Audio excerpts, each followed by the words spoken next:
Olá, amigos. Tudo bem?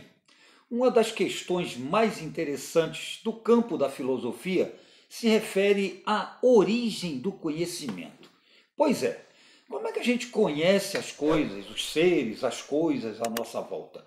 Uma pergunta que não quer calar quando o assunto é conhecimento é: o conhecimento, ele é inato? A gente já nasce conhecendo? Ou o conhecimento é fruto da experiência sensível? Ou seja, só é possível conhecer as coisas através da experiência? Então, quando a discussão é essa, aparecem duas correntes principais, né? O racionalismo e o chamado empirismo. A gente pode falar também numa terceira via aí, que seria o a priorismo, né? Que é uma corrente criada aí por Immanuel Kant. Mas vamos lá. Começando pela questão do racionalismo. O que diz o racionalismo quando o assunto é conhecimento? Segundo o racionalismo, e o grande representante do racionalismo foi René Descartes, segundo o racionalismo, o único instrumento capaz de nos levar ao conhecimento é a razão.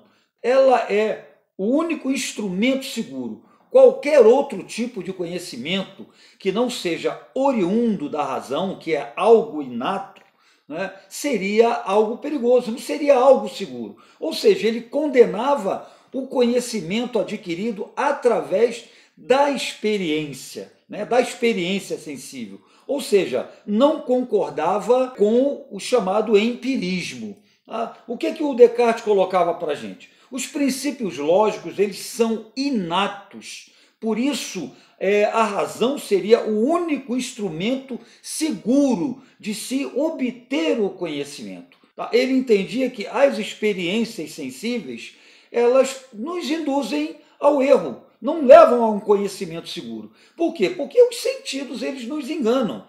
Quando eu falo em sentidos aqui, eu estou falando em visão, audição, tato, ou seja, o que ele colocava? Nem tudo que a gente vê seguramente é aquilo que a gente acha que está vendo, ou nem tudo aquilo que a gente ouve seguramente é aquilo que a gente acha que está ouvindo, e assim por diante. Tá? Ele entendia que a experiência era uma fonte insegura de conhecimento e que os sentidos nos induzem ao erro. Descartes ele propôs a chamada dúvida metódica, né? Ou seja, que nós devemos duvidar de tudo.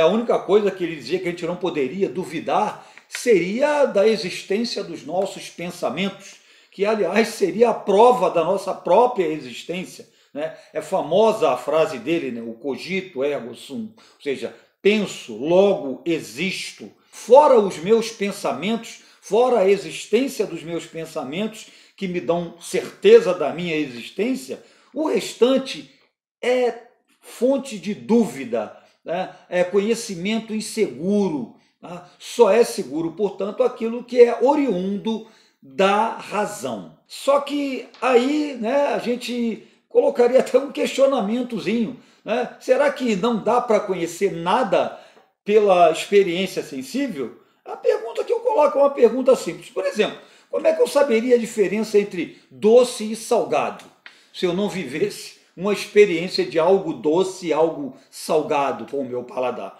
Como é que eu saberia a diferença entre quente e frio se não fosse o tato? Né? Então, são questões que nos levam a refletir um pouco sobre esse radicalismo cartesiano de atribuir todo o conhecimento unicamente à razão.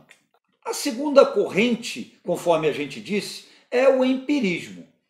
O empirismo, que teve aí como grande nome, sem dúvida, David Hume, tá? Mas também teve o Bacon, é um grande nome também. O que ele colocava? O que o Hume colocava? Colocava que a experiência dos sentidos é a base do conhecimento, que não dá para a gente conhecer as coisas se não tiver uma experiência sensível com elas, né? Um objeto sensível que nos permita experienciar aquilo. Aí sim, nós adquiríamos, né? Nós iríamos adquirir o conhecimento.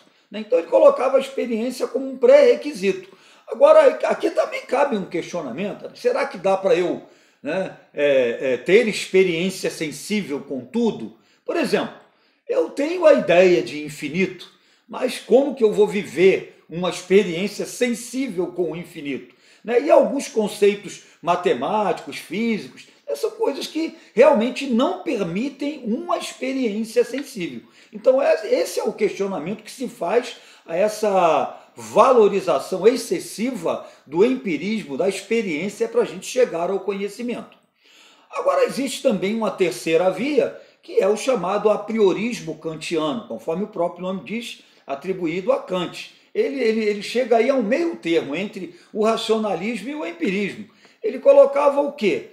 Que realmente o conhecimento ele depende da experiência, né? Ele começa com a experiência, mas ele depende da razão. É necessário que a priori, daí o nome apriorismo, né, existam estruturas mentais, racionais, né, que nos permitam analisar aquela experiência sensível.